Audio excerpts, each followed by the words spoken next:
강원도 고성과 속초에 큰 불길이 잡히고 본격적으로 잔불 진화에 들어갔습니다. 이번 산불로 사상자가 발생했고 수천 명이 대피하는 등 초유의 재난 사태가 벌어졌는데요. 네, 정부는 오늘 강원도 동해안 일대 산불을 국가 재난 사태로 선포를 했는데요. 예. 저희가 공하성 우석대학교 소방방재학과 교수 연결해서 자세한 이야기 들어보도록 하겠습니다. 교수님 나와 계시죠? 예, 고맙습니다. 예. 자, 250헥타르의 산림을 태운 강원도 고성 산불의 큰 불길이 다행히도 13시간 만에 큰 불길은 잡힌 것 같습니다. 산림당국이 모든 수단과 또 방법을 동원해서 밤샘 화마와의 사투를 벌였는데 주부를 잡은 것이니까 큰 고비는 넘겼다 이렇게 볼 수 있을까요? 네, 맞습니다. 산불 화재의 주도적인 역할을 하는 이제 큰 불이 잡혔다 이렇게 생각해 볼 수가 있고요. 그렇기 때문에 산불이 확산되는 것도 어느 정도 막았다 이렇게 생각이 됩니다. 그래서 이제는 세부적으로 진화만 잘하면 불을 완전히 끌 수 있는 그런 상황이 됐다고 판단됩니다. 상당히 큰 불이었는데 13시간 만이면 좀 잘 잡은 건가요? 그렇습니다. 예를 들어서 미국 같은 경우에도 한번 산불이 발생하면 일주일째 타는 경우를 상당히 많이 보지 않았습니까? 근데 뭐 하루도 채 안 돼서 일단 주불을 잡았다는 것은 아주 신속하게 진화가 이루어졌다 이렇게 판단합니다. 네, 잔불까지도 확실하게 잡아야 할 텐데요. 시간은 좀 어느 정도 걸릴 거라고 예상을 하시는지요? 잔불까지 진화가 되려고 하면 그런 시간이 좀 상당한 시간이 소요되리라고 생각됩니다. 한 3일에서 일주일 정도도 소요되지 않을까 이렇게 판단합니다. 예, 그러니까 잔불 때문에 다시금 그 해운대구 불도 다시 일어났기 때문에 잔불도 끝까지 봐야 되는 부분이겠지요? 예, 당연합니다. 잔불에 의해서 다시 재발화가 일어나서 큰 화재로 다시 번지는 경우가 있기 때문에 이 잔불 제거에 각별한 신경을 써야겠습니다.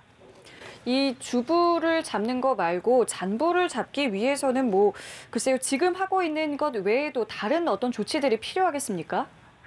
일단은 기본적으로 낙엽이라든가 땅을 다 파헤쳐서 속에 잔불이 있는지 여부를 확인하는 작업이기 때문에 시간이 많이 걸립니다. 이것은 많은 인력을 투입해서 진행돼야 하는 그런 작업이 되겠습니다. 그렇군요. 워낙 또 면적이 넓기 때문에 그래서 시간이 좀 오래 걸린다 그 말씀이신 거죠?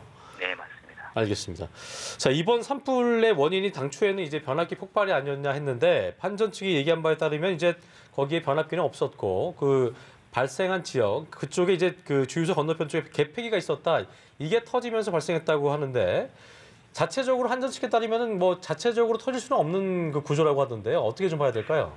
그렇습니다. 개폐기 자체는 어떤 폭발 가능성은 없는데 개폐기와 전선 연결된 부분에서 아니면 또한 개폐기 부분에 어떤 먼지라든가 이런 것들이 쌓여서 그 먼지에 의해서 그 전류를 통과시키는 그런 역할을 하면 여기에 열이 발생이 되고 급기야 스파크까지 일어날 수 있습니다. 그 스파크가 일어났을 때 이 먼지에 그 스파크가 옮겨 붙었고 이 먼지가 날아가서 산불이 진행됐다 이렇게 판단할 수 있는 것인데 정확한 원인은 계속 조사를 해봐야겠습니다.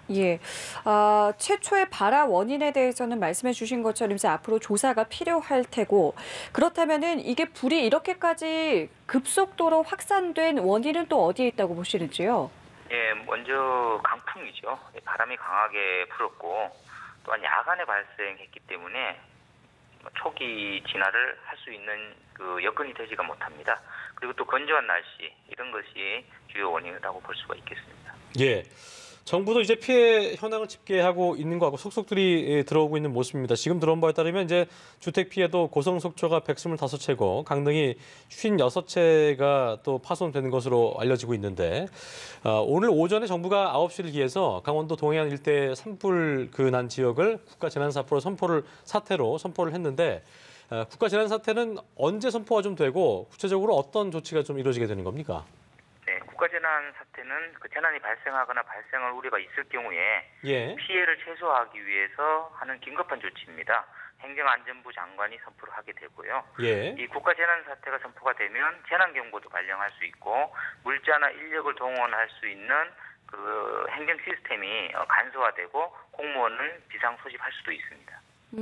자, 그리고 또 하나, 이 특별 특별 재난 지역 지정도 검토를 하고 있다라는 보도도 들어왔는데요. 어떤 부분들을 검토하게 되고 만약에 지정이 된다면 또 어떤 조치들이 이루어지게 되는 건가요? 일단은 그 피해가 얼마나 컸는지, 예. 그다음에 뭐 재산 피해라든가 인명 피해라든가 이런 피해 상황에 따라서 특별 재난 지역 선포 여부를 결정하는 것이 되겠고요. 특별 재난 지역으로 선포가 되면 그 피해를 입은 그 시민들에 대해서 여러 가지 그 재정적인 지원이라든가 어떤 물자적인 지원을 할 수 있는 그런 그 조건이 될 수 있는 것입니다. 예.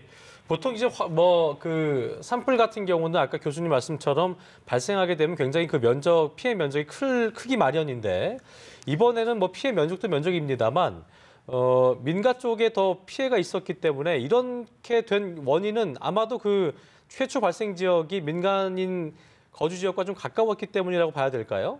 예, 충분히 그럴 수 있습니다. 예. 산 인근 지역의 건축물이라든가 시설물 또 민가가 많이 밀집해 있다고 하면 일단 산불이 발생하면 이 복사열에 의해서 아주 근접하게 산불이 오지 않더라도 예. 쉽게 불이 붙을 수 있는 그런 구조가 되는 것입니다. 그러니까 직접적인 화염이 아니어도 복사열 때문에 불이 붙을 수 있다. 예, 그렇습니다. 예. 자, 알겠습니다. 그리고 또 하나 이 소나무 숲이 발달해 있는 것도 피해를 키운 원인이다라는 이야기도 나옵니다. 이 부분에 대해서는 어떻게 생각하시는지요? 네, 특별히 강원도에 있는 나무들은 그 소나무와 같은 침엽수림이 대다수입니다. 침엽수림은 그 화력수림보다 화재 취약화 특성을 가지고 있기 때문에 예. 한번 화재가 발생하면 급속도로 확산되는 그런 구조를 가지고 있습니다. 네. 자, 강원도가 이제 저희가 아까 그 기상 전문 기자와도 얘기 나눴습니다만 그 항상 이맘때가 되면 건조하기도 하고 그 강풍이 불어서 산불이 자주 발생한다고 저희가 접했는데 2000년도 그렇고 2005년도 그렇고 2017년 강릉 산불까지 굉장히 손실이 많이 있었는데요. 이번 산불과 비교했을 때 성격이 좀 다르다고 보시는지요?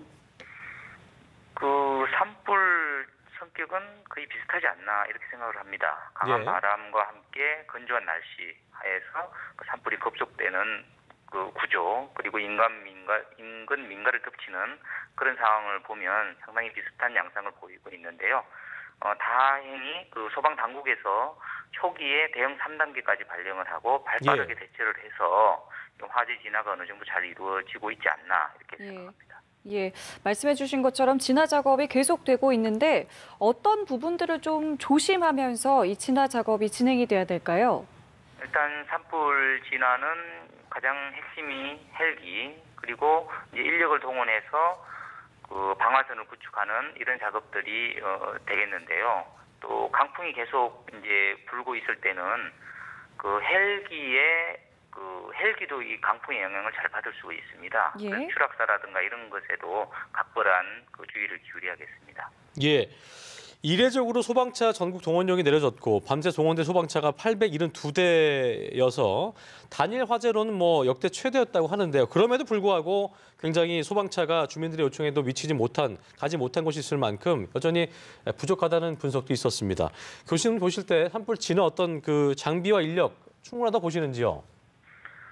일단은 그 소방 장비에 있어서 뭐 소방 차량이라든가 소방 인력이라든가 이런 부분들은 계속 확보가 되고 있기 때문에 예. 어느 정도 충원이 잘 되고 있다 이렇게 생각을 합니다. 그렇지만 그 헬기 부분에 있어서는 아직도 그 부족한 부분이 많이 있지 않나 이렇게 생각을 합니다. 예, 지금까지 공화성 우석대학교 소방방사 교수와 함께 이야기 나눠봤습니다. 오늘 말씀 고맙습니다. 네. 예.